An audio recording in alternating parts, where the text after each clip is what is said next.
ক্লান্তি ও নিম্নচাপ উইলমার প্রভাবে বালাম্বানে একাধিক সড়কে নতুন ভূমিধস দেখা দিয়েছে। নভেম্বরের দুটি ঘূর্ণিঝড়ের ক্ষয়ক্ষতির মধ্যেই এই দুর্যোগে এলাকাবাসীর দুর্ভোগ আরও বেড়েছে।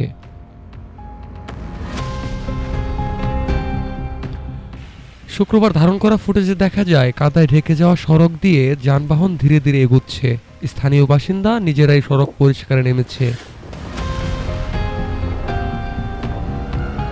পরিচ্ছন্ন কার্যক্রমের সমন্বয়কারী মারিয়ানো বাকার্সো বলেন, এখন বড়দিন সামনে, সামান্য সাহায্য পাওয়ার আশাতেই আছি, এর বেশি কিছু চাওয়ার নেই। আরেক স্থানীয় বাসিন্দা আশা প্রকাশ করে বলেন, এই বড়দিনটা যেন অত্যন্ত ভালো আবহাওয়ায় কাটাতে পারি। এদিকে প্রাদেশিক দুর্যোগ ব্যবস্থাপনা দপ্তর ব্লু অ্যালার্ট জারি করে বাসিন্দাদের জরুরি ব্যাগ প্রস্তুত রাখার, অপ্রয়োজনীয় ভ্রমণ এড়ানো ও যে কোনো জরুরি পরিস্থিতিতে দ্রুত জানানোর নির্দেশ দিয়েছে।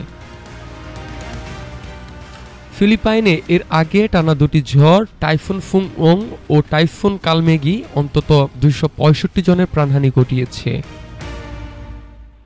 News desk, Dhaka today.